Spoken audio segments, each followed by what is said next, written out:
നമ്മുടെ രാജ്യം അന്ധവിശ്വാസങ്ങൾക്ക് പേര് കേട്ടതാണ്, ഒരു സംശയമില്ല. നമ്മുടെ സംസ്ഥാനവും മോശമല്ല. പല സംസ്ഥാനങ്ങളിലും നരബലി പോലും അന്ധവിശ്വാസത്തിൻ്റെ പേര് നടന്നിട്ടുണ്ട്. നമ്മുടെ ഇവിടെ നടന്നിട്ടില്ലേ? ഇവിടെ നടക്കുന്നതെന്ന് പറഞ്ഞു കഴിഞ്ഞാൽ ഒരു വൃത്തികെട്ട ഒരുത്തൻ പറഞ്ഞു കൊടുത്തു, അവൻ വലിയ പൂജാരിയാണെന്ന്, അവന് പൂജാവിധികളൊക്കെ അറിയാം, അവൻ ആഭിചാരക്രിയകളൊക്കെ അറിയാം എന്നും പറഞ്ഞ് ചുമ്മാതെ പോയിട്ട് ഈ മനുഷ്യരെ കൊണ്ടുപോയി രണ്ടുപേരെ കെട്ടിയിട്ട് അവരെ ജീവനോടെ കൊലപ്പെടുത്തിയിട്ട് അവരെ മാംസം ജീവനോടെ അറുത്തെടുത്തിട്ട് അത് അവരെ കൊണ്ട് ഭക്ഷിപ്പിച്ച സംഭവം വരെ നമ്മൾ കേട്ടതാണ്, ഇവിടെ നടന്നതാണ്. അപ്പോൾ ഇനി പറയാൻ പോകുന്ന വിഷയം എന്ന് പറയുമ്പോൾ ഇതൊക്കെ വെച്ച് നോക്കുമ്പോൾ ഒന്നുമില്ല.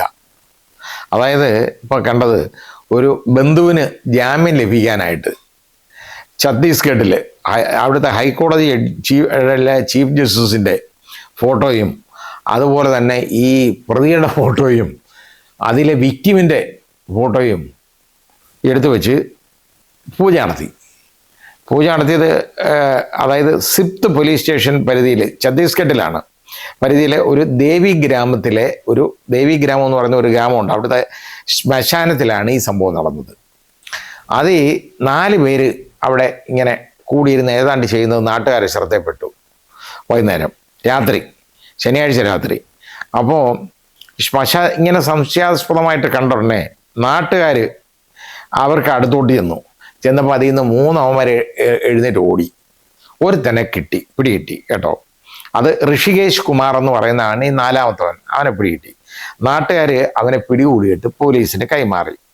അപ്പോഴാണ് അറിയുന്നത് അവിടെ സംഭവം എന്തോന്നറിയോ? നോക്കിയപ്പം ഒരു പൂജ നടക്കുക. പൂജ എന്ന് പറയുന്നത് മീനുണ്ട്, നാരങ്ങയുണ്ട് തുടങ്ങി ഉള്ള വസ്തുക്കളാണ്. അതായത് മീന്, നാരങ്ങ, സിന്ദൂരം, ഇതെല്ലാം തുടങ്ങിയ സാധനങ്ങളാണ് അവിടുന്ന് കണ്ടെടുത്തത്. അത് വെച്ചാണ് പൂജ. അപ്പം മാത്രമല്ല ഫോട്ടോയും കിട്ടിയിട്ടുണ്ട് കേട്ടോ. ഫോട്ടോ എന്ന് പറയുന്നത് ഛത്തീസ്ഗഡ് ചീഫ് ജസ്റ്റിസിൻ്റെ ഫോട്ടോ, അതും അവിടെ ഉപയോഗിച്ചു പൂജ ചെയ്തു. ആ പൂജ വെച്ചാണ് ഇത് നടത്തിയത്. ഋഷികേശിൻ്റെ ബന്ധുവായിട്ടുള്ള പ്രിയാംശു എന്ന് പറയുന്ന ഒരുത്തനുണ്ട്. അവനും കുറച്ച് പേരും അവൻ്റെ കൂട്ടുകാരും കൂടെ കത്തിക്കുത്ത് കേസിനകത്ത് അറസ്റ്റിലായി. അതിൽ ഒരുത്തന് ജാമ്യം കിട്ടി. മറ്റുള്ളവരുടെ ജാമ്യാപേക്ഷകൾ ഇങ്ങനെ പരിഗണനയിലിരിക്കുകയാണ്. അപ്പോൾ അവന് ജാമ്യം ലഭിക്കാൻ വേണ്ടിയാണ് ഈ പ്രിയാംശുവിന് ജാമ്യം ലഭിക്കാൻ വേണ്ടിയാണ് ഈ ഋഷികേശിൻ്റെ നേതൃത്വത്തിൽ ഈ പൂജ നടത്തിയതെന്ന് ഋഷികേശ് എന്നെ പോലീസിൻ്റെ അടുത്ത് പറഞ്ഞു. അവിടുന്ന് മീനെ, നാരങ്ങ, സിന്ദൂരം, പിന്നെ അത് കൂടാതെ ഛത്തീസ്ഗഡ് ചീഫ് ജസ്റ്റിസിൻ്റെ ജസ്റ്റിസ് രമേശ് സിൻഹയുടെയും മറ്റ് 2 പേരുടെയും ഫോട്ടോകൾ. 2 പേരുടെ ഫോട്ടോ എന്ന് പറഞ്ഞാൽ ഒന്ന് ഈ പ്രിയാംശുവിൻ്റെയാണ് ഫോട്ടോ, രണ്ടാമത്തത് ആ കേസിലെ ഇരയുടെ വിക്ടിമിൻ്റെയാണ്. ഇതും കണ്ടു. ഇത്രയും പൂജ നടത്തി ഇനി ജാമ്യം കിട്ടും. അങ്ങനെ ഈ അദ്ദേഹത്തിൻ്റെ ഫോട്ടോ വെച്ച് നടത്തിയാലേ പറ്റുള്ളൂ. ഫോട്ടോ വെച്ച് നടത്തി കഴിഞ്ഞാൽ ഇനി അദ്ദേഹം ജാമ്യം, ഇവർക്ക് ജസ്റ്റിസ് രമേശ് സിൻഹ ജാമ്യം കൊടുക്കും എന്നുള്ളതായിരിക്കാം ഇവരുടെ കണക്കൂട്ടൽ. ഏതായാലും ശരി, ഇതുപോലുള്ള വൃത്തികേടുകൾ നടക്കുന്നുണ്ട്.